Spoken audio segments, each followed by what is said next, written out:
Unfortunately, my um, desktop was broken, so I couldn't record for 2 days, but I will restore my progress somehow. I'll read more in the next couple of days. Okay, The Call of Cthulhu by H.P. Lovecraft. Found among the papers of the late Francis Waylord Thurston of Boston. Of such great powers of beings there may be conceivably a survival of a huge remote period, when consciousness was manifested, perhaps, in shapes and forms long since withdrawn before the tide of advancing humanity, forms of which poetry and legend alone have caught a flying memory and called them gods, monsters, mythical beings of all sorts and kinds. The Horror in Clay, the first chapter. Uh, the most merciful thing in the world, I think, is the inability of the human mind to correlate all its contents. We live on a placid island of ignorance, in the midst of black seas of infinity, and it was not meant to that we should voyage far. The sciences, each straining in its own direction, have hitherto harmed us little, but some day the piercing together of dissociated knowledge will open up such terrifying vistas of reality, and of our frightful position therein, that we shall either go mad from the revelation of or flee from the deadly light into the peace and safety of a new dark age. Theosophists have guessed at the awesome grandeur of the cosmic cycle, wherein our world and human race form transient incidents. They have hinted at strange survival in terms which would freeze the blood if not masked by a bland optimism. But it is not from them that there came that single glimpse of forbidden aeons, which chills me when I think of it, and maddens me when I dream of it. That glimpse, like all dreamed glimpses of truth, flashed out from an accidental piecing together of separated things, in this case an old newspaper item and an also of a dead professor. I hope that no one else will accomplish this piecing out. Certainly, if I live, I shall never knowingly supply a link in so hideous a chain. I think that the professor, too, intended to keep silent regarding the part he knew, and that he would have destroyed his notes had not sudden death seized him. My knowledge of the thing began in the winter of 1926-27 with the death of my great-uncle, George Gamel Angel, Professor Emeritus of Semitic Languages in Brown University, Providence, Rhode Island. Professor Angel was widely known as an authority on ancient inscriptions, and had frequently been resorted to by the heads of prominent museums, so that his passing at the age of 92 may be recalled by many. Locally, interest was intensified by the obscurity of the cause of death. The professor had been stricken whilst returning from the Newport boat, falling suddenly, as witnesses said, after having been jostled by a nautical-looking negro, who had come from one of the queer dark courts on the precipitous, precipitous hillside which formed a shortcut from the waterfront to the deceased's home in William Street. Physicians were unable to find any visible disorder, but concluded after perplexed debate that some obscure lesion of the heart, induced by the brisk ascent of so steep a hill by so elderly a man, was responsible for the end. At the time I saw no reason to dissent from this dictum, but latterly I am inclined to wonder, and more than wonder. As my great as my great uncle's heir and executor, for he died a childless widower, I was expected to go over his papers with some thoroughness, and for that purpose moved his entire set of files and boxes to my quarters in Boston. Much of the material which I correlated will be later published by the American Archaeological Society, but there was one box which I found exceedingly puzzling, and which I felt much averse from showing to other eyes. It had been locked, and I did not find the key till it occurred to me to examine the personal ring, which the professor carried always in his pocket. Then, indeed, I succeeded in opening it, but when I did so, seemed only to be confronted by a greater and more closely locked barrier. For what could it be? For what could be the meaning of the queer clay bas-relief and the disjointed jottings, ramblings, and cuttings which I found? Had my uncle, in his latter years, become credulous of the most superficial impostures? I resolved to search out the eccentric sculptor responsible for this apparent disturbance of an old man's peace of mind. The bas relief was a rough rectangle less than an inch thick and about 5 by 6 inches in area, obviously of modern origin. Its designs, however, were far from modern in atmosphere and suggestion, for although the vagaries of Cubism and Futurism are many and wild, they did not often reproduce that cryptic regularity which lurks in prehistoric writing, and writing of some kind of the bulk of these designs seemed certainly to be. Though my memory, despite which much familiarity with the papers and collections of my uncle, failed in any way to identify this particular species, or even hint at its remotest affiliations.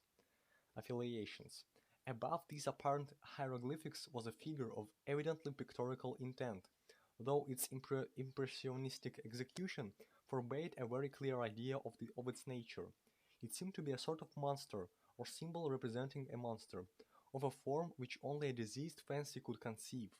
If I say that my somewhat extravagant imagination yielded simultaneous pictures of an octopus, a dragon, and a human caricature, I shall not be unfaithful to the spirit of the thing. A pulpy, tentacled head surmounted a grotesque and scaly body with rudimentary wings, but it was the general outline of the whole which made it most shockingly frightful. Behind the figure was a very vague suggestion of a Cyclopean architectural background. The writing accompanying this oddity was, aside from a stack of press cuttings, in Professor Angel's most recent hand, and made no pretension to literary style.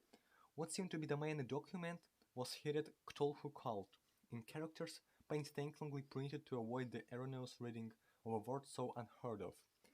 This manuscript was divided into two sections, the first of which was headed 1925 Dream and Dream work of H. A. Wilcox, 7 Thomas St. Providence R.I., and a second, Narrative of Inspector John R. Legrasse, 121 Beanville Saint, New Orleans, Lake, at 1908 AASMTG notes on same, and Proof Webb's Act. The other manuscript papers were all brief notes, some of them accounts of the queer dreams of different persons, some of them citations from theosophical books and magazines, notably with Scott Elliott's Atlantis and the Lost Lemuria, and the rest comments on long-surviving secret societies and hidden cults, with references to passages in such mythological and anthropological source books as Fraser's Golden Bough and Miss Murray's Witch Cult in Western Europe. The cuttings largely alluded to mental illness and outbreaks of group, folio or mania in the spring of 1925. The first half of the principal manuscript told a very peculiar tale. It appears that on 1st March 1925 a thin, dark young man of neurotic and excited aspect had called upon Professor Angel bearing the singular clay bas-relief, which was then exceedingly damp and fresh. His card bore the name of Henry Anthony Wilcox, and my uncle had recognized him as the youngest son of an excellent family, slightly known to him, who had latterly been studying sculpture at the Rhode Island School of Design, and living alone at the Fleur de Lys building near the institution. Wilcox was a precocious youth, of no genius but great eccentricity, and had from childhood excited attention through the strange stories and odd dreams that he was in the habit of relating. He called himself physically hypersensitive, but the state folk of the ancient commercial city dismissed him as merely queer. Never mingling such much with his kind, he had dropped gradually from social visibility and was not known only to a small group of aesthetes, aesthetes from other towns. Even the Providence Art Club, anxious to preserve its conservatism, had found him quite hopeless. On the occasion of the visit, ran the professor's manuscript. The sculptor abruptly asked for the benefit of his host's archaeological knowledge in identifying the hieroglyphics on the bas-relief. He spoke in a dreamy, stilted manner which suggested pose and alienated sympathy, and my uncle showed some sharpness in replying, for the conspicuous freshness of the tablet implied kinship with anything but archaeology. Young Wilcox's rejoinder, which impressed Spangle enough to make him recall and record it verbatim, was of a fantastically poetic cast, which must have typified his whole conversation, and which I have since found highly characteristic of him. He said, "It is new indeed, For I made it last night in a dream of strange cities, and dreams are older than brooding Tyre, or the contemplative Sphinx, or garden girdled, gird, girdle, girdle, girdled Babylon. It was then that he began that rambling tale which suddenly played upon the sleeping memory and won the fervent interest of my uncle. There had been a slight earthquake tremor the night before, the most considerable felt in New England for some years, and Wilcox's imaginations had been keenly affected. Upon retiring, he had had an unprecedented dream of great cyclopean cities of Titan blocks and sky-flanked monoliths, all dripping with green ooze and sinister with latent horror. Hieroglyphics had covered the walls and pillars, and from some undetermined point below had come a voice that was not a voice, a chaotic sensation which only fancy could transmute into sound, but which he attempted to render by almost unpronounceable jumble of letters. Cthulhu Phtagon. This verbal jumble was the key to the recollection which excited and disturbed Professor Angel. He questioned the sculpture with scientific minuteness, and studied with almost frantic intensity the bas relief on which the youth had found himself working, chilled and clad only in his nightclothes. When waking had stone bewilderingly over him. My uncle blamed his old age, Wilcox afterwards said, for his slowness in recognizing both hieroglyphics and pictorial design. Many of his questions seemed highly out of place to his visitor, especially those which tried to connect the latter with strange cults or societies, and Wilcox could not understand the repeated promises of silence which he was offered in exchange for admission of membership in some widespread mystical or paganly religious body. When Professor Angel became convinced that the sculptor was indeed ignorant of any cult or system of cryptic lore, he besieged his visitor with demands for future reports of dreams.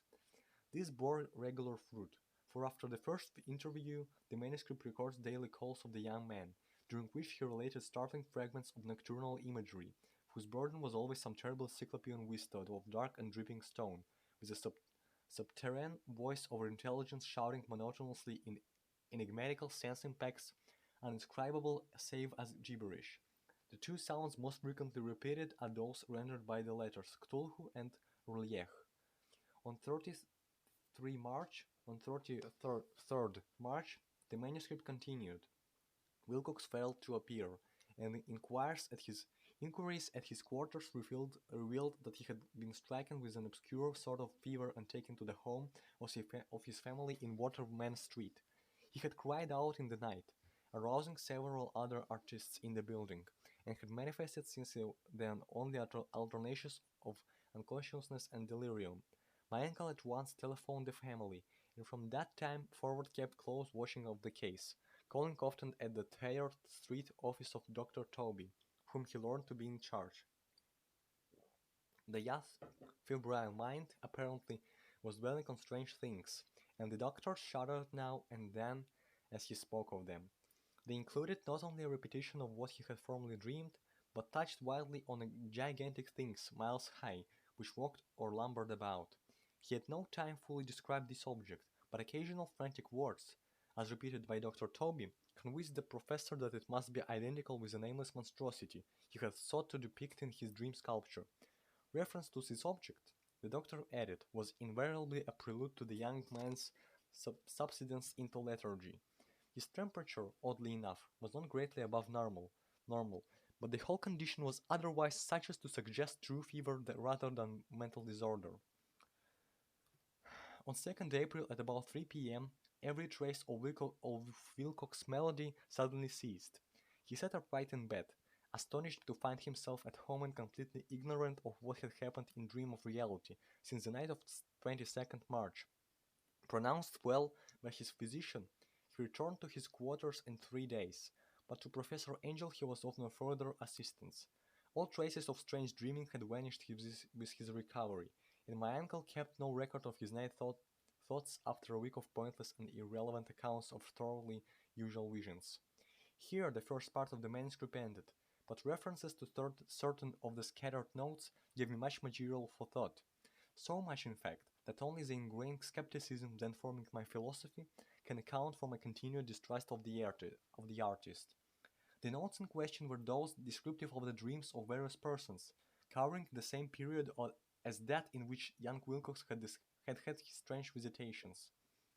My uncle, it seems, had quickly instituted a prodigiously far-flung body of inquiries amongst nearly all the friends whom he could question without impertinence, asking for nightly reports of their dreams, and the dates of any notable visions for some time past.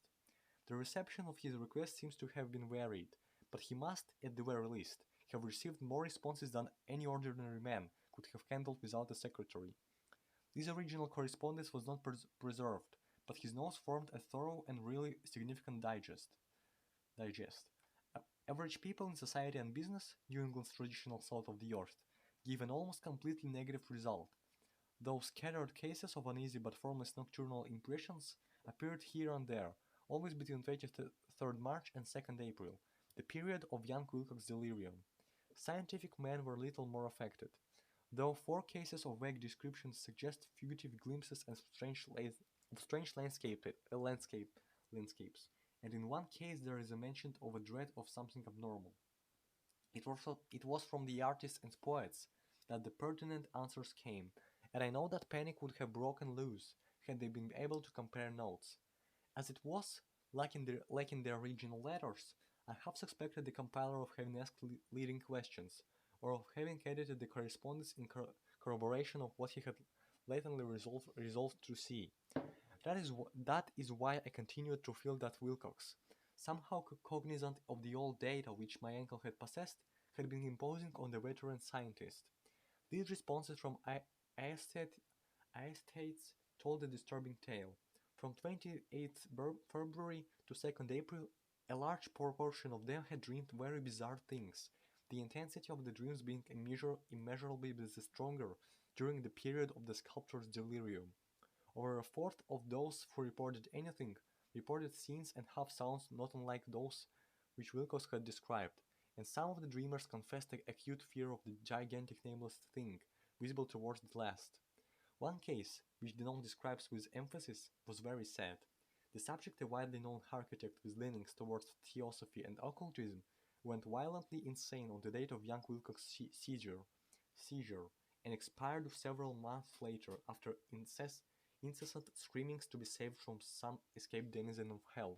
Had my uncle referred to these cases by name instead of merely by number, I should have attempted some corroboration and personal investigation.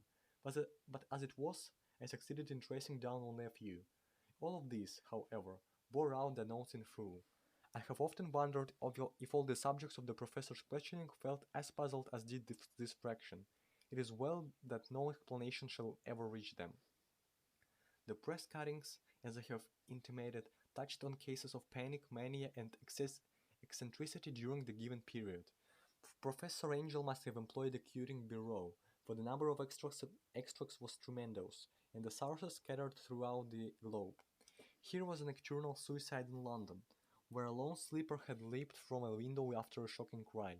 Here, likewise, a rambling letter to the editor of a paper in South America, where a fanatic deduces a dire future from visions he has seen. A dispatch from California describes the Theosophist colony as donning white robes en masse for some glorious fulfillment, which never arrives, whilst items from India speak guardedly of serious native unrest towards the end of March. Voodoo orgies multiply in Haiti, and African outposts report ominous mutterings. American officers in the Philippines find certain tribe boresome about this time, and New York policemen are mobbed by hysterical Levantines on the night of 22nd-23rd March. The west of Ireland, too, is full of wild rumor and legendary, and a fantastic painter named Arthur Bonneau hangs a blasphemous dream landscape in the Paris spring salon of 1926.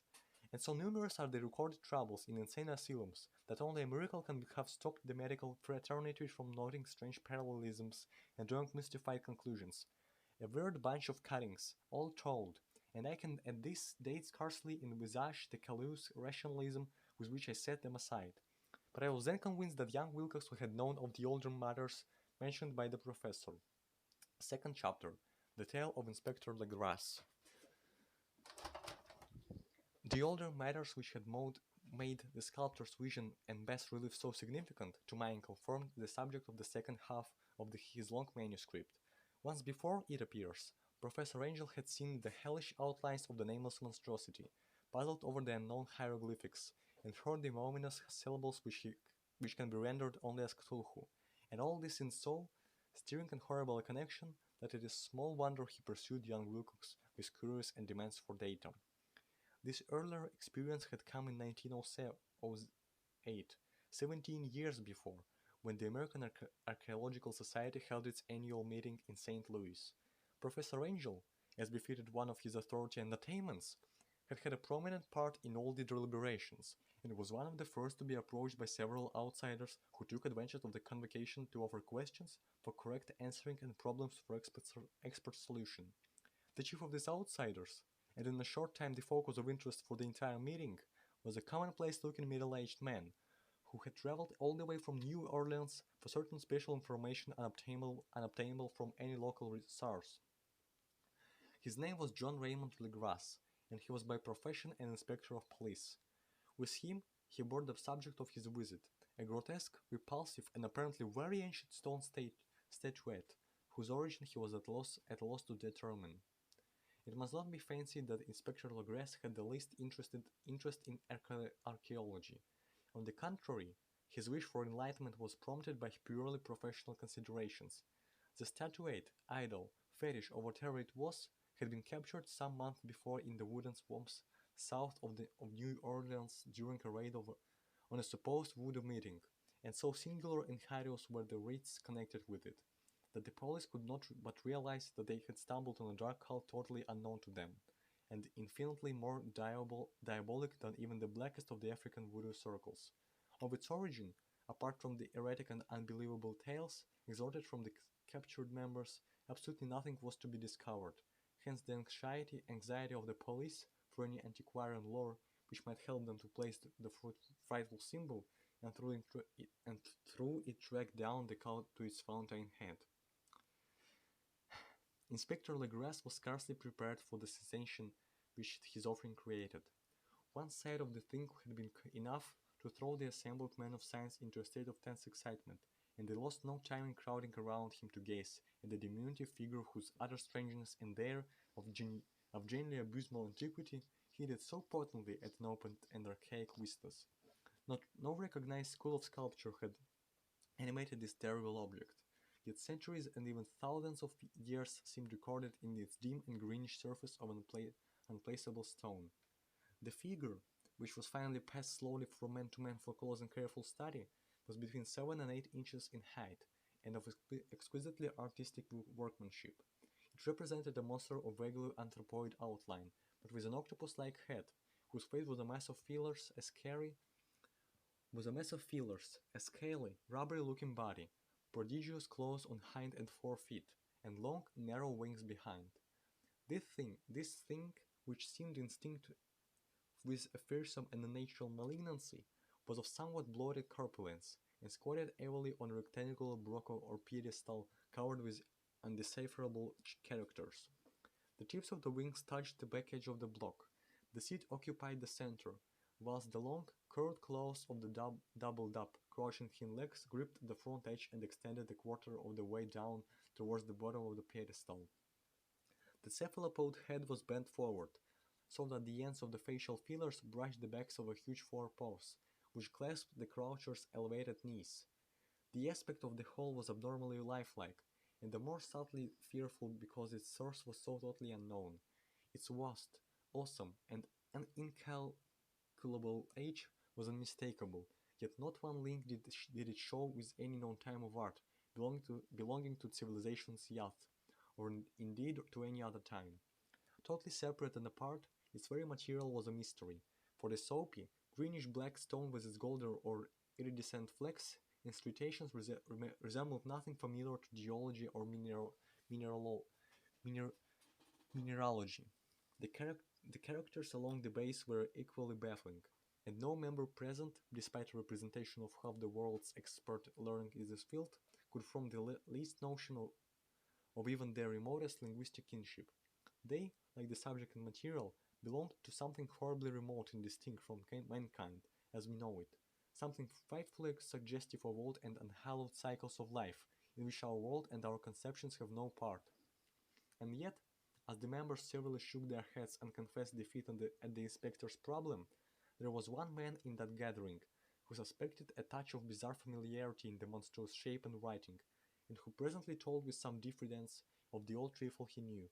This person was the late William Channing Webb, professor of anthropology in Princeton University, and an explorer of no slight note. Professor Webb had been engaged, 48 years before, in a tour of Greenland and Iceland in search of some runic inscription which he failed to unearth, and whilst high up on the West Greenland coast had encountered a singular tribal cult of degenerate Eskimos, whose religion, a curious form of devil worship, chilled him with its deliberate bloodthirstiness and repulsiveness. There was a faith of which other Eskimos knew little, and which they mentioned only with shudders, saying that it had come down from horribly ancient aeons before even the world was made. Besides nameless rites and human sacrifices, there were certain queer hereditary rituals addressed to a supreme elder devil or Turnasuk, and of this Professor Webb had taken a careful phonetic copy from an aged Angegok or wizard priest, expressing the sounds in Roman letters as best he knew how. But just now the prime significance was a fetish which the scout had cherished, and round which they danced when the aurora leaped high over the ice cliffs. It was, the professor stated, a very crude bas-relief of stone, comprising a hideous picture and some cryptic writing, and as far as he could tell, it was a rough parallel in all essential features of the bestial things now lying before the meeting. These data, received with suspense and astonishment by the assembled members, proved doubly exciting to Inspector Legras, and he began at once to ply his informant with questions. Having noted and copied an oral ritual among the swamp cult worshippers his men had arrested, he besought the professor to remember as best he might the syllables taken down amongst the diabolist Eskimos. There then followed an exhaustive comparison of details, and a moment of really awed silence, when both detective and scientists agreed on the virtual identity of the phrase common to two hellish rituals, so many worlds of distance apart. What, in substance, both the Eskimo wizards and the Louisiana swamp priests had chanted to their kindred eels was something very like this, the word divisions being quested from traditional breaks in the phrase as chanted aloud. Pnglui mgvlhach ktulhurriech vkachnulftagen. The grass had one point in advance of Professor Webb, for several among his mongrel prisoners had repeated to him what older celebrants had told them the words meant. This text, as given, ran something like this: In his house, at Ruliech, that Cthulhu waits dreaming. And now, in response to a general and urgent demand, Inspector Legras related as fully as possible his experience with the swamp worshippers, telling a story to which I could see my uncle attached profound significance. It savored of the wildest dreams of myth-maker and theosophist, and disclosed an astonishing degree of cosmic imagination among such half-castes and pariahs as might be least expected to possess it. On 1st November 1907, there had come to New Orleans police, a frantic summons from the swamp and lagoon country to the south. The squatters there, mostly primitive but good-natured descendants of Lafitte's men, were in the grip of stark terror from unknown things, which had stolen upon them in the night. It was voodoo, apparently, but voodoo of a more terrible sort than they had ever known, and some of their women and children had disappeared since the malevolent tom-tom had begun its incessant beating far within the black-haunted woods, where no dweller ventured. There were insane shouts and harrowing screams, soul-chilling chants and dancing devil flames, and the frightened messenger added, the people could stand it no more. So a body of 20 police, filling 2 carriages and an automobile, had set out in the late afternoon with the shivering squatter as a guide. At the end of the passable road they alighted, and for miles splashed on in silence through the terrible cypress woods, where they never came. Ugly roots and malignant hanging noses of Spanish moss beset them, and now and then a pile of dank stones or fragments of a rotting wall intensified by its hint of morbid habitation, a depression which every malformed tree and every fungous islet combined to create. At length, the squatter settlement, a miserable huddle of huts, hove in sight, and hysterical dwellers ran out to cluster around the group of hobbing lanterns.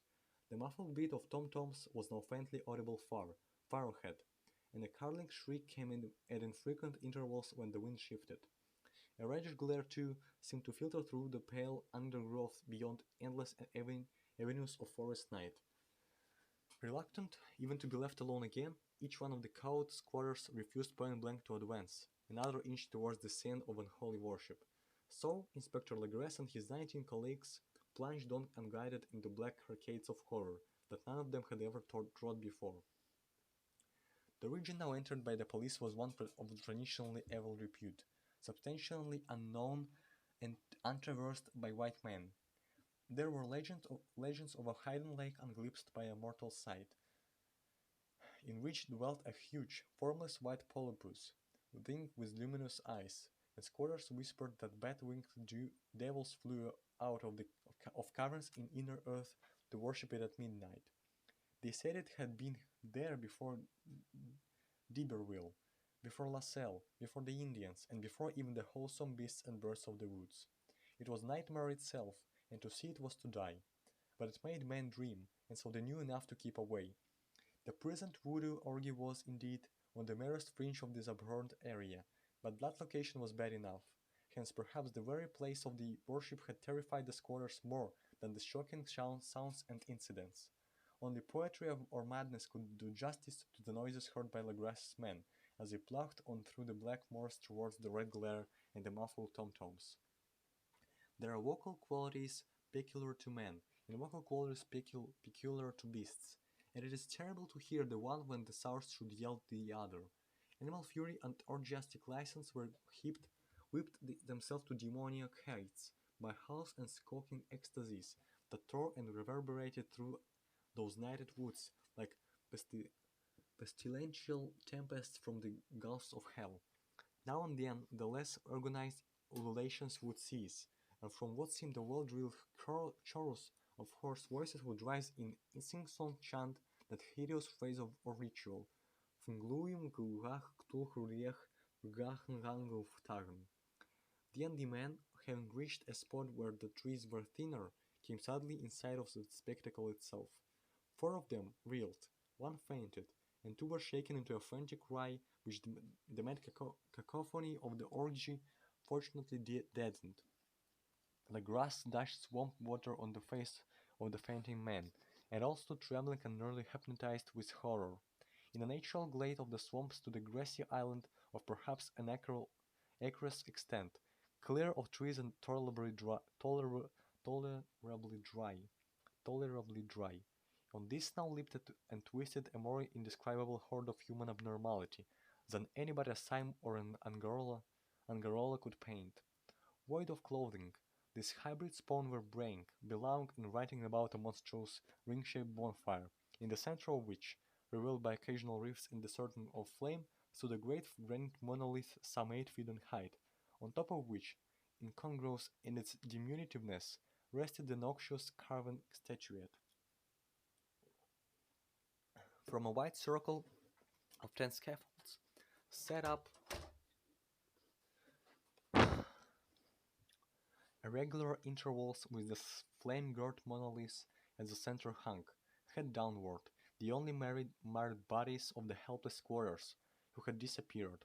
It was inside the circle that the ring of worshippers jumped and roared, the general direction of the mass motion being from left to right in endless bacchanal between the ring of bodies and the ring of fire. It may have been only imagination, and it may have been only echoes which induced one of the men, an excitable Spaniard, to fancy he heard antiphonal responses to the ritual from some far and unilluminated spot deeper within the wood and of ancient legendary and horror. This man, Joseph de Gauff's, I later met and questioned, and he proved distractingly imaginative. He indeed went so far as to hint of the faint beating of great wings, and of a glimpse of shining eyes and mountainous white bulk beyond the remotest trees, but I suppose he had been hearing too much native superstition. Actually, the horrified pose of the man was of comparatively brief duration. Duty came first, and although there must have been nearly 100 mongrel celebrants in the throng, The police reeled on their firearms and plunged determinedly into the nauseous rout. For 5 minutes the resultant din and chaos were beyond description. Wild blows were struck, shots were fired, and escapes were made. But in the end Legras was able to count some 47 stolen prisoners, whom he forced to dress in haste and fall line to line between two rows of policemen. 5 of the worshippers lay dead, and two severely wounded ones were carried away on improvised stretchers by their fellow prisoners. The image on the monolith, of course, was carefully removed and carried back by Legras. Examined at headquarters after a trip of intense strain and weariness, the prisoners all proved to be men of a very low, mixed-blooded and mentally aberrant type. Most were seamen, and a sprinkling of Negroes and mulattoes, largely West Indians or Brava Portuguese from the Cape Verde Islands, gave a coloring of voodooism to the heterogeneous cult. But before many questions were asked, it became manifest that something far deeper and older than Negro fetishism was involved. Degraded and ignorant as they were, the creatures held with surprising consistency to the central idea of the loathsome faith. They worshipped, so they said, the great old ones, who lived ages before there were any men, and who came to the young world out of the sky. These old ones were gone now, inside the earth and under the sea, but their dead bodies had told their secrets in dreams to the first men, who formed a cult which had never died. This was that cult, and the prisoners said it had always existed and always would exist, hidden in distant wastes and dark places all over the world, until the time when the great priest Cthulhu, from his dark house in the mighty city of Reliech under the waters, should rise and bring the earth again beneath his sway. Some day he would call, when the stars were ready, and the secret cult would always be waiting to liberate him. Meanwhile no more must be told. There was a secret which even torture could not extract. Mankind was not absolutely alone among the conscious things of earth, for shapes came out of the dark to visit the faithful few. But these were not the great old ones. No man had ever seen the old ones. The caravan idol was great Cthulhu, but none might say whether or not the others were precisely like him. No one could read the old writing now, but things were told by word of mouth. The chanted ritual was not the secret. That was never spoken aloud, only whispered. The chant meant only this: in his house at Reliech that Cthulhu waits dreaming. Only 2 of the prisoners were found sane enough to be hanged, and the rest were committed to various institutions. All denied a part in the ritual murders, and averred that the killing had been done by black-winged ones, which had come to them from their immemorial meeting place in the haunted wood. But of those mysterious allies no coherent account could ever be gained. What the police did extract came mainly from an immensely aged mestizo named Castro, who claimed to have sailed to strange ports and talked with undying leaders of the cult in the mountains of China. Old Castro remembered bits of hideous legend that paled the speculations of theosophists, and made man and the world seem recent and transient indeed. There had been aeons when the other things ruled on the earth, and they had great cities. Remains of them, he said the deathless Chinaman had told him, were still to be found as cyclopean stones on islands in the Pacific. They all died vast epochs of time before man came, but there were arts which could revive them when the stars had come round again to the right positions in the cycle of eternity. They had indeed come themselves from the stars, and brought their images with them. These great old ones, Castro continued, were not composed altogether of flesh and blood. They had shape, for did not this star-fashioned image prove it? But that shape was not made of matter. When the stars were right, they could plunge from world to world through the sky, but when the stars were wrong, they could not live. But although they no longer lived, they would never really die. They all lay in stone houses in their great city of Reliech, preserved by the spells of mighty Cthulhu for a glorious resurrection, when the stars and the earth might once more be ready for them. But at that time, some force from outside must serve to liberate their bodies. The spells that preserved them intact likewise prevented them from making an initial move, and they could only lie awake in the dark and think whilst uncounted millions of years rolled by. They knew all that was occurring in the universe, for their mode of speech was transmitted though. Even now, they talked in their tombs. When after infinities of chaos, the first man came, the great old ones spoke to the sensitive among them by moulding their dreams, for only thus could their language reach the fleshy minds of mammals. Then, whispered Castro, those men formed the culture around small idols, which the great ones showed them. Idols brought in the dim eras from dark stars. That cult would never die till the stars came right again, and the secret priest would take great Cthulhu from his tomb to revive his subjects and resume his rule of Earth. The time would be easy to know, for then mankind would have become as the great old ones, free and wild and beyond good and evil, with laws and morals thrown aside and all men shouting and killing and reveling in joy. Then the liberated old ones would teach them the new ways to shout and kill and revel and enjoy themselves. And all the years would flame with a holocaust of ecstasy and freedom. Meanwhile, the cult, by appropriate rites, must keep alive the memory of those ancient ways and shadow forth the prophecy of their return. In the elder time, chosen men had talked with the entombed old ones in dreams, but then something had happened. The great stone city Liech, with its monoliths and sepulchres, had sunk beneath the waves, and the deep waters, full of the one primal mystery through which not even thought can pass, had cut off the spectral intercourse. But memory never died, and High Price said that the city would rise again when the stars were right. Then came out of the earth the black spirits of earth, mouthy and shadowy, and full of dim rumors picked up in caverns beneath forgotten sea bottoms. But of them old Castro dared not speak much. He cut himself hurriedly. Himself he cut himself off hurriedly, and no amount of persuasion or subtle subtlety could elicit more on this direction. The size of the old ones, too, he curiously declined to mention. Of the cult, he said that he thought the center lay amid the pathless deserts of Arabia, where Irium, the city of pillars, dreams hidden and untouched. It was not allied to the European witch cult, and was virtually unknown beyond its members. No book had ever really hinted of it, though the deathless Chinaman had said that for double many meanings in the Necronomicon of the mad Arab Abdul al-Hazred, which the initiated might read as they chose, especially the much discussed out couplet, that is not death which can eternal lie, and with strange aeons even death may die. Legras, deeply impressed and not a little bewildered, had inquired in a vein concerning the historic affiliations of the cult.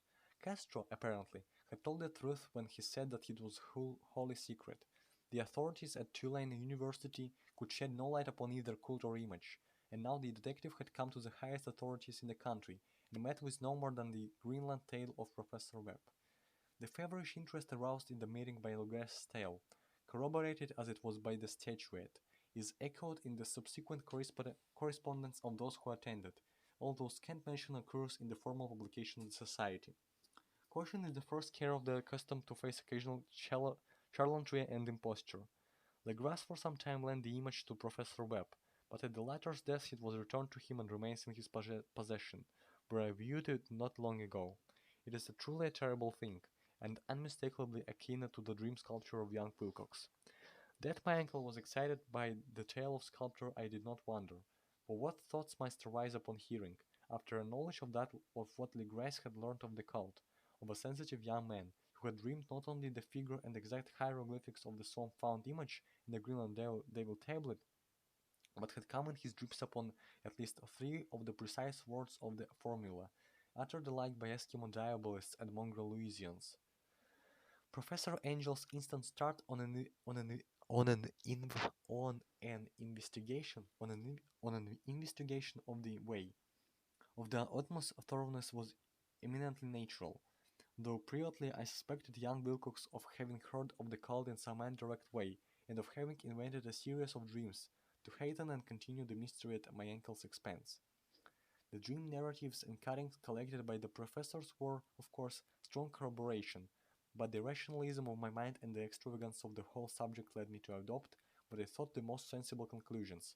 So, after thoroughly studying the manuscript again and correlating the theosophical and anthropological notes with the cult narrative of Legras, I made a trip to Providence to see the sculptor and give him the rebuke I thought proper for so boldly imposting upon a learned and ancient man. Wilcox still lived alone in the Fleur de Lis building in Thomas Street, a hideous Victorian imitation of 17th century Breton architecture, which flaunts its stuccoed front amidst the lovely colonial houses on the ancient hill, and under the very shadow of the finest Georgian steeple in America. I found him at work in his rooms, and at once conceded from the specimens scattered about that his genius is indeed profound and authentic. He will, I believe, be heard from some time as one of the great decadents, for he was crystallized in clay and will one day mirror in marble those nightmares and fantasies which Arthur Machen evokes in prose, and Clark Ashton Smith makes visible in verse and in painting. Dark, frail, and somewhat unkempt in aspect, he turned languidly at my knock and asked me my business without rising. When I told him who I was, he displayed some interest, for my uncle had excited his curiosity in probing his strange dreams. Yet he had never explained the reason for the study. I did not enlarge his knowledge in this regard, but sought with some subtlety to draw him out. In a short time I became convinced of his absolute sincerity, for he spoke of the dreams in a manner none could mistake. They and their subconscious residuum had influenced his art profoundly, and he showed me a morbid statue whose contours almost made me shake with the potency of its black suggestion. He could not recall having seen the original of this thing except in his own dream bas relief, but the outlines had formed themselves insensibly under his hands. It was no doubt the giant shape he had raved of in delirium. That he really knew nothing of the hidden cult, save from what my uncle's relentless catechism had let fall, he soon made clear, and again I strove to think of some way in which he could possibly have received the weird impressions. He talked of his dreams in a strangely poetic fashion, making me see with terrible vividness the tempest cyclopean city of slimy green stone, whose geometry, he always said, was all wrong, and hear with frightened expectancy the ceaseless, half-mental calling from underground, Cthulhu Cthulhu Cthulhu. These words had formed part of that dread ritual, which told of the dead Cthulhu's dream, vigil in his stone-walled relief, and I felt deeply moved despite my rational beliefs. Wilcox, I was sure, had heard of the cult in some casual way, and had soon forgotten it amidst the mass of his equally worth reading and imagining. Later, by virtue of its sheer impressiveness, it had found some conscious expression in dreams, in the bas relief, and in the terrible statue I now beheld, so that his imposture upon my ankle had been a very innocent one.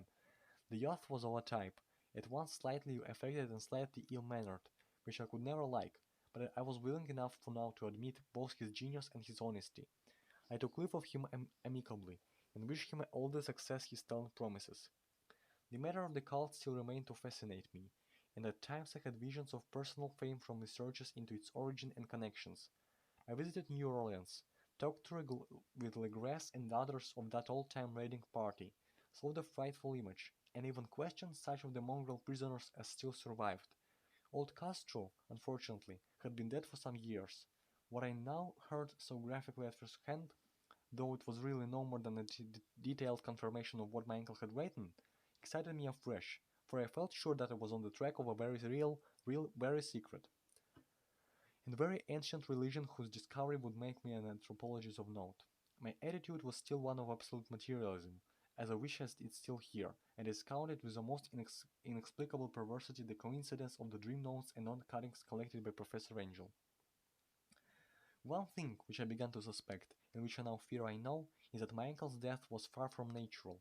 He fell on a narrow hill street leading up from an ancient waterfront swarming with foreign mongrels, after a careless push from a negro sailor. I did not forget the mixed blood and marine pursuits of the cult members in Louisiana, and would not be surprised to learn of secret methods and poison needles as ruthless and as anciently known as the cryptic rites and beliefs. Legras and his men, it is true, have been let alone, but in Norway a certain seaman who saw things is dead. Might not the deeper inquiries of my uncle after encountering the sculptor's data have come to sinister ears? I think Professor Angel died because he knew too much, or because he was likely to learn too much. Whether I shall go as he did remains to be seen, for I have learned much now. Third chapter: The Madness from the Sea. If heaven ever wishes to grant me a boon, it will be a total effacing of the results of a mere chance which fixed my eye on a certain straight piece of shelf paper. It was nothing on which I would naturally have stumbled in the course of my daily round, for it was an old number of an Australian journal, the Sydney Bulletin for April 18th, 1925. It had escaped even the Coding Bureau, which had at the time of its issuance been avidly collecting material for my uncle's research.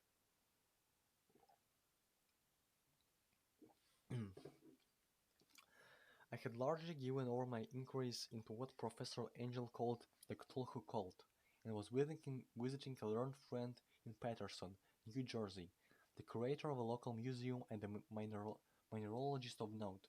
Examining one day the reserved specimens roughly set on the storage shelves in the rear room of the museum, my eye was caught by an odd picture in one of the old papers spread beneath the stones. It was the Sydney Bulletin I have mentioned, for my friend had wide affiliations in all conceivable foreign parts, and the picture was a half-tone cut of a hero's stone image, almost identical with that which Legress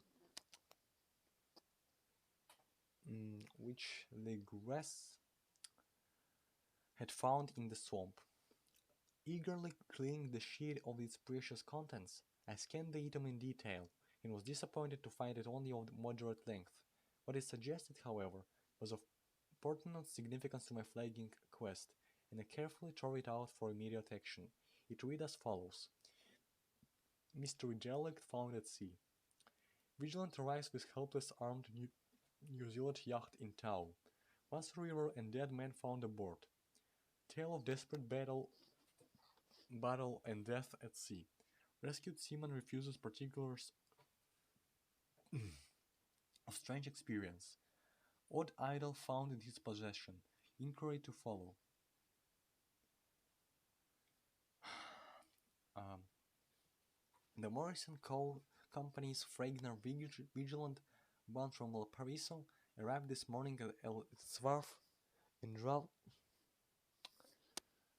um, arrived this morning at its wharf in Darling Harbour, having in tow the battered and disabled by heavily armed steam yacht Lord of Dunedin, NZ, which sighted April 20th in sea latitude 34 degrees 21 seconds, V longitude 152 degrees 17 seconds, with one living and one dead man aboard. The Vigilant left Valparaiso March 25th, and on April 2nd was driven considerably south of her course by exceptionally heavy storms and monster waves. On April 20th, the derelict was sighted, and though apparently deserted, was found upon boarding to contain one survivor in a half-delirious condition, and one man who had evidently been dead for more than a week. The living man was clutching a horrible stone idol of unknown origin, about 1 foot in height, regarding whose natural authorities at Sydney University, the Royal Society, and the museum in College Street all profess complete bafflement, and which the survivor says he found in the cabin of the yacht, in a small carved shrine of common pattern. This man, after recovering his senses, told an exceedingly strange story of piracy and slaughter. He is Gustav Johansen, a Norwegian of some intelligence, and had been second mate of the two-masted schooner Emma of Auckland, which sailed for Keller February 20th with a complement of 11 men.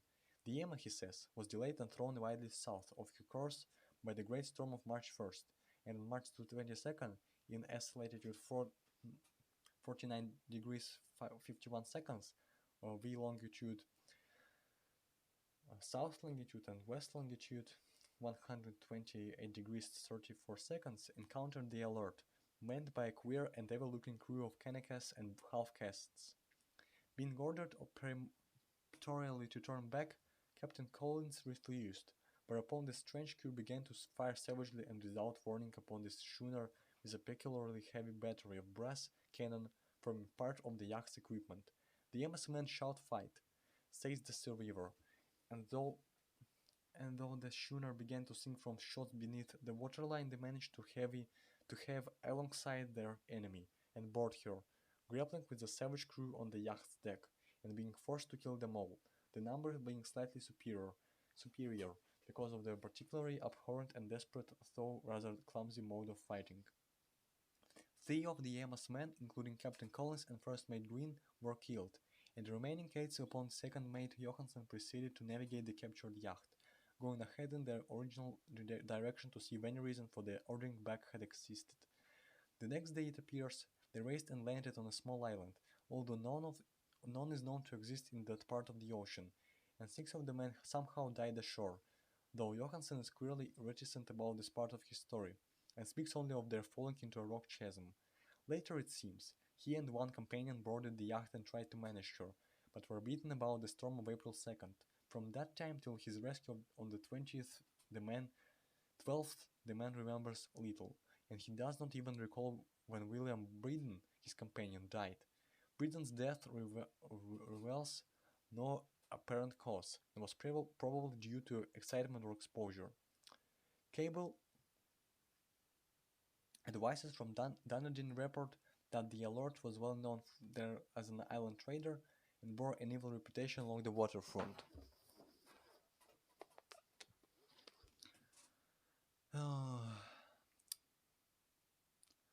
Along the waterfront.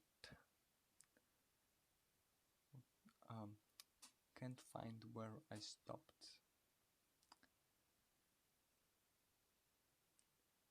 I tried, but from the time he does not even recall when William Breeden was well known the years new. Cable advises from Dunedin report that the Alert was well known there as an island trader and bore a naval reputation along the waterfront. It was owned by a curious group of half-castes whose frequent meetings and night trips to the woods attracted no little curiosity, and it had set sail in great haste just after the storm and the earth tremors of March 1st. Our Auckland correspondent gives the Emma and her crew an excellent reputation, and Johansen is described as a sober and worthy man. The Admiralty will institute an inquiry on the whole matter beginning tomorrow, at which every effort will be made to induce Johansen to speak more freely than he had done hitherto. This was all, together with the picture of the hellish image, but what a train of ideas is started in my mind. Here were new treasures of data of the Cthulhu on the Cthulhu cult, and evidence that it had strange interests at the sea as well as on land.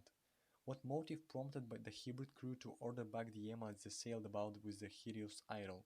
What was the unknown island on which six of the Emma's crew had died, and about which the mate Johansen was so secretive? What had the wise Admiralty's investigation brought out, and what was known of the noxious cult in Dunedin? And most marvelous of all, what deep and more than natural linkage of dates was this which gave a malign and now undeniable significance to the various turns or events so carefully noted by my uncle? March 1st, or February 28th, according to the international dateline, the earthquake and storm had come. From Dunedin the Alert and her noisome crew had darted eagerly forth as if imperiously summoned, and on the other side of the earth poets and artists had begun to dream of a strange, dank Cyclopean city, whilst a young sculptor had molded in his sleep the form of the dreaded Cthulhu.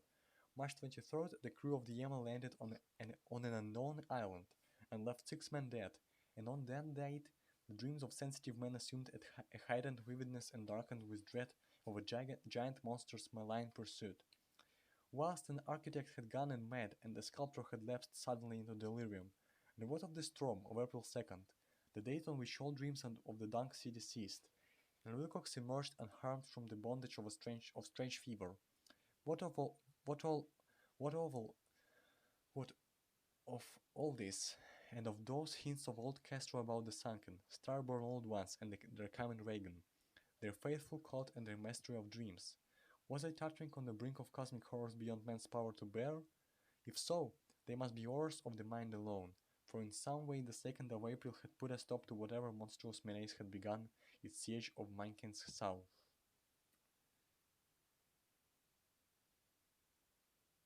That evening, after a day of hurried cabling and arranging, I bade my hostel adieu and took a train for San Francisco.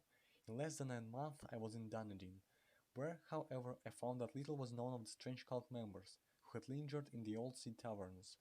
Waterfront scum was far too common for special mention, though there was vague talk about one inland trip these mongrels had made, during which faint drumming and red flame were noted on the distant hills. In Auckland, I learned I learned that Johansson had returned with yellow hair turned white after a perfunctory and inconclusive question at Sydney, and had thereafter sold his cottage in West Street and sailed with his wife to his old home in Oslo. Of his steering experience, he would tell his friends no more than he had told the Admiralty officials, and all they could do was to give me his Oslo address. After that, I went to Sydney and talked profitlessly with Seamed and members of the Vice Admiralty Court. Profitlessly? I don't know. I saw the alert now sold and in commercial use at Circular Quay in Sydney Cove, but gained nothing from its non-commercial committal bulk. The crouching image with its cuttlefish head, dragon body, and scaly wings, and hieroglyph pedestal was preserved in the museum at Hyde Park, and I studied it long and well, finding in it a thing of balefully exquisite workmanship, and with the same other mystery terrible antiquity, and unearthed strangeness of material, which I had noted in the grass smaller specimen. Geologists, the curator told me, had found it a monstrous puzzle, for they vowed that the world held no rock like it. Then I thought with a shudder of what old Castro had told the grass about the old ones. They had come from the stars, and had brought their images with them. Shaken with such a mental resolution as I had never before known, and I resolved to visit mate Johansen in Oslo. Sailing for London, I re-embarked at once for the Norwegian capital, and one autumn day landed at the trim wharfs in the shadow of the Egerberg. Johansen's address, I discovered, lay in the old town of King Harald Hardrada, which kept alive the name of Oslo during all the centuries that the greater city masqueraded as Christian.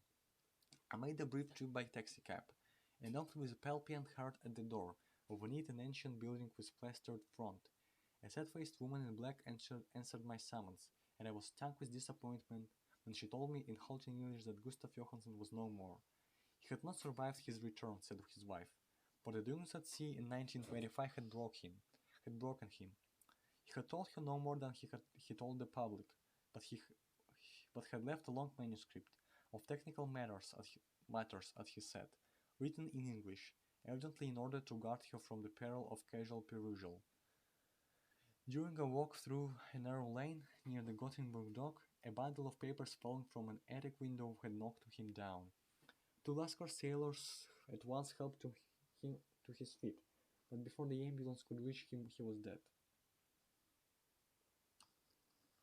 Physicians found no adequate cause the end, and laid it to heart trouble and weakened constitution.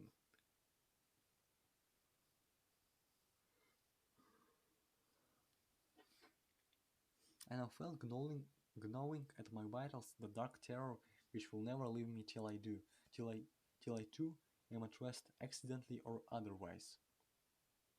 Persuading the widow that my connection with her husband's technical matters was sufficient to entitle me to his manuscript, I bore the document away and began to read it on the London boat. It was a simple, rambling thing, a naive sailor's effort at a post facto diary, and strove to recall day by day that last awful voyage. I cannot attempt to transcribe it verbatim and in all its cloudiness and redundance, but I will tell it gist enough to show why the sound of the water against the vessel's sides became so unendurable to me that I stopped my ears with cotton. Johansen, thank God, did not know quite at all, even though he saw the city and the thing. But I shall never sleep calmly again when I think of the horrors that lurk ceaselessly behind life in time and in space, and of those unhallowed blasphemies from elder stars which dream beneath the sea, known and favored by a nightmare cult ready and eager to loose them upon the world whenever another earthquake shall have heaved their monstrous stone city again to the sun and air. Johansen's voyage had begun just as he told to the Vice Admiralty. The Emma in ballast had cleared Auckland on February 20th, and had felt the full force of that earthquake-born tempest which must have heaved up from the sea bottom the horrors that filled men's dreams. Once more under control, the ship was making good progress when held up by the alert on March 22nd, and I could feel the mate's regret as he wrote of her bombardment and sinking. Of the swarthy cold friends on the alert he speaks with significant horror. There was some peculiarly abominable quality about them, which made their destruction seem almost a duty, and Johansen shows ingenuous wonder at the charge of ruthlessness brought against his party during the proceedings of the Court of Inquiry. Then, driven ahead by curiosity in their captured yacht under Johansen's command, the men sight a great stone pillar sticking out of the sea, and in south latitudes 47 degrees 9 seconds, or west longitude 126 degrees 43 seconds, come upon a coastline of mingled mud, ooze, and weedy cyclopean masonry, which can be nothing less than the tangible substance of the earth's supreme terror, the nightmare corpse city of Liech that was built in measureless aeons behind history by the West. Loathsome shapes that seeped down from the dark stars. There lay great Cthulhu and his hordes, hidden in green slimy vaults and sending out at last, after cycles incalculable, the thoughts that spread fear to the dreams of the sensitive and called imperiously to the faithful to come on a pilgrimage of liberation and restoration. All this Johansen did not suspect, but God knows he soon saw enough. I suppose that only a single mountain top, the hideous monolith-crowned citadel where great Cthulhu was buried,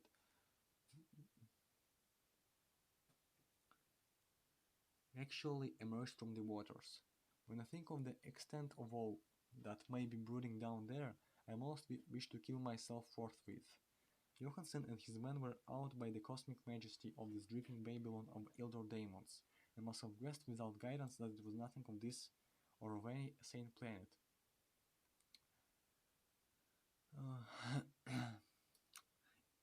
At its unbelievable size of the green stone blocks, at the dizzying height of the great carven monolith, and at the stupefying identity of the colossal statues and reliefs, with the queer image found in the shrine of the alert is poignantly visible in every line of the mate's frightened description.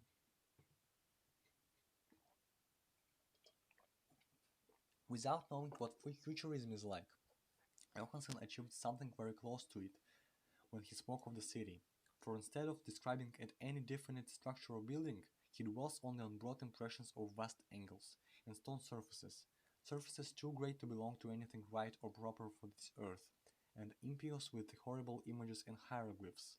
I mentioned his talk about angles because it suggests something Wilcox had told me of his awful dreams. He said that the geometry of the dream place he saw was abnormal, non-Euclidean, and loathsomely redolent of spheres and dimensions apart from ours. Now an unlettered seaman felt the same thing whilst gazing at the terrible reality. Johansen and his men landed at the sloping mud bank on the monstrous Acropolis, and clambered slippery up over tyrant oozy blocks, which could have been no mortal staircase. The very sun of heaven seemed distorted when viewed through the polarizing miasma, wailing out from this sea-soaked perversion, and twisted menace and suspense lurked leeringly in those crazily elusive angles of carven rock where a second glance showed concavely after the first showed convexity. Something very like fright had come over all the explorers before anything more definite than rock and ooze and wheat was seen. Each would have fled had he not feared the scorn of the others, and it was only half-heartedly that they searched, vainly, as it proved, for some portable souvenir to bear away. It was Rodriguez the Portuguese who climbed up the foot of the monolith, and shouted of what he had found.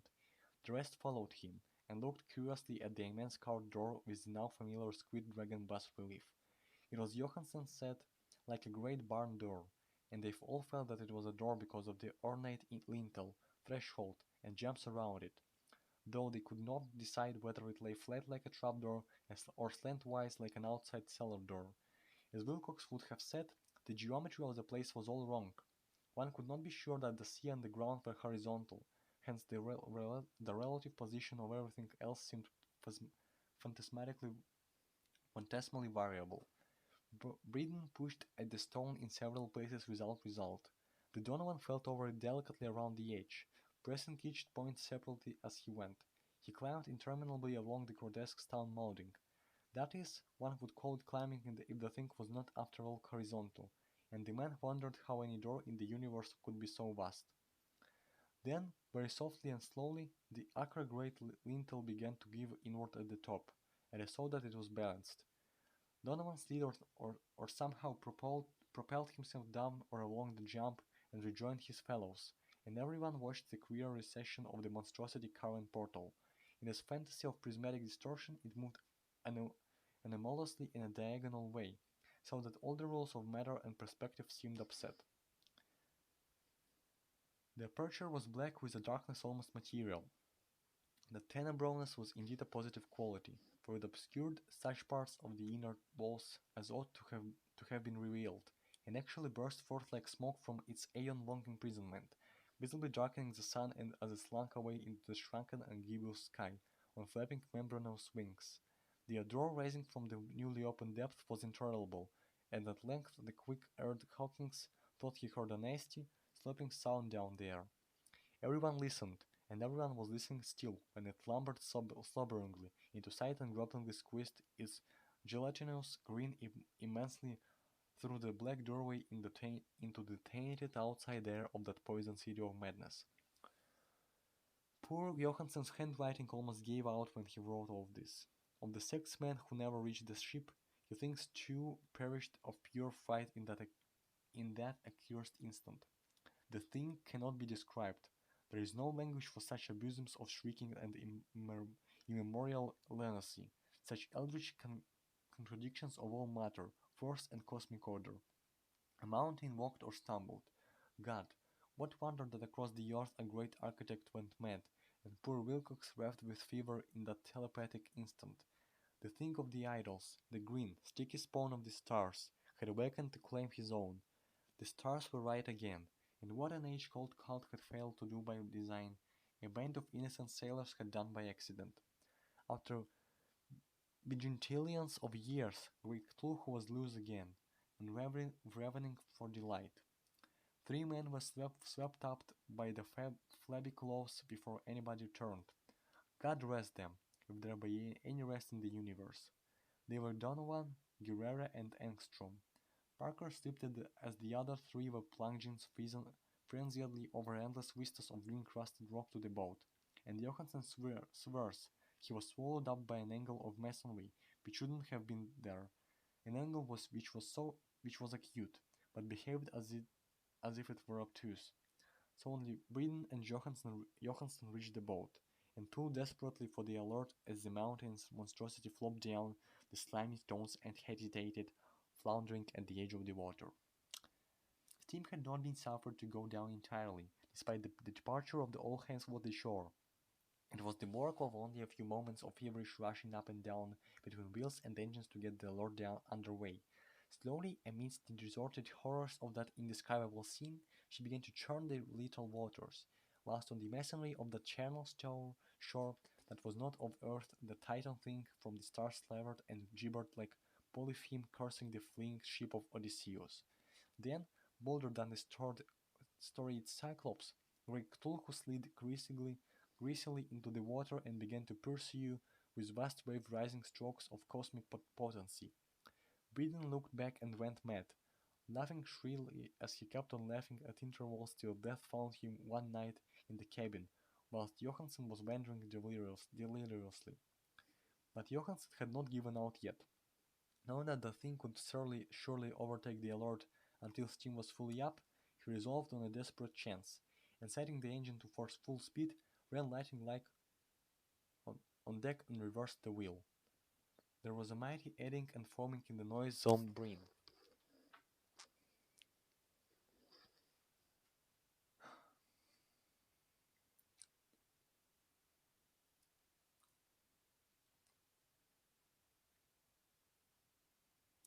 There, and as the steam mounted higher and higher, the brave Norwegian drove his vessel head-on against the piercing jelly, which rose above the unclean froth like the stern of a Damon galleon. The awful squid head was feeding feelers came nearly up to the bowsprit of the sturdy yacht, but Johansen drove on relentlessly. There was a bursting as of an exploding bladder, a slushy nastiness as of a cloven sunfish, a stench of 1,000 opened graves, and a sound that the chronicler could not put on paper. For an instant the ship was befouled by an acrid and blinding green cloud, and then there was only a venomous seething astern, where, God in heaven, the scarred plasticity of that nameless sky spawn was nebuliously recombining in its hateful original form, whilst its distance widened every second, as the alert gained impetus from its mounting steam. That was all, but Johansen only brooded over the idol in the cabin, and attended to a few matters of the foot for himself and laughing maniac by his side. He did not try to navigate after the first bold flight, for the reaction had taken something out of his soul. Then came the storm of April 2nd, and the gathering of the clouds about his consciousness. There is a sense of spectral whirling through liquid gulfs of infinity, of dizzying rides through reeling universes on a comet's tail, and of hysterical plunges from the pit to the moon, and from the moon back to the pit, all leavened by a cachinnating chorus of the distorted, hilarious elder gods and the green, bat-winged mocking imps of Tartarus. Out of that dream came rescue the vigilant, the wise Admiralty Court, the streets of Dunedin, and the long voyage back home to the old house by the Igberg. He could not tell. They would think him mad. He would write of what he knew before death came, but his wife must not guess. Death would be a boon if only it could blot out the memories. That was the document I read, and now I have placed it in the thin box beside the bas relief and the papers of Professor Angel. With it shall go this record of mine, this test of my own sanity, wherein it's pieced together that which I hope may never be pieced together again. I have looked upon all that the universe has to told of horror, and even then, and even the skies of spring and the flowers of summer must ever afterward be poison to me. But I do not think my life will be long. As my uncle went, as poor Johansson went, so I shall go. I know too much, and the cult still lives. Cthulhu still lives too. I suppose that again, in the chasm of stone which had shielded him since the sun was young, his accursed city is sunken once more, for the Vigilant sailed over the spot after the April storm. But his ministers on earth still below and prance and slay around idol-capped monoliths, monoliths in lonely places. He must have been trapped by the sinking whilst within his black abyss, or else the world would by now be screaming with fright and frenzy. Who knows the end? What has risen may sink, and what has sunk may rise. Lonesomeness waits and dreams in the deep, and decay spreads over the tottering cities of men. A time will come, but I must not and cannot think. Let me pray that, if I do not survive this manuscript, my executors may put caution before audacity and see that it meets no other eye.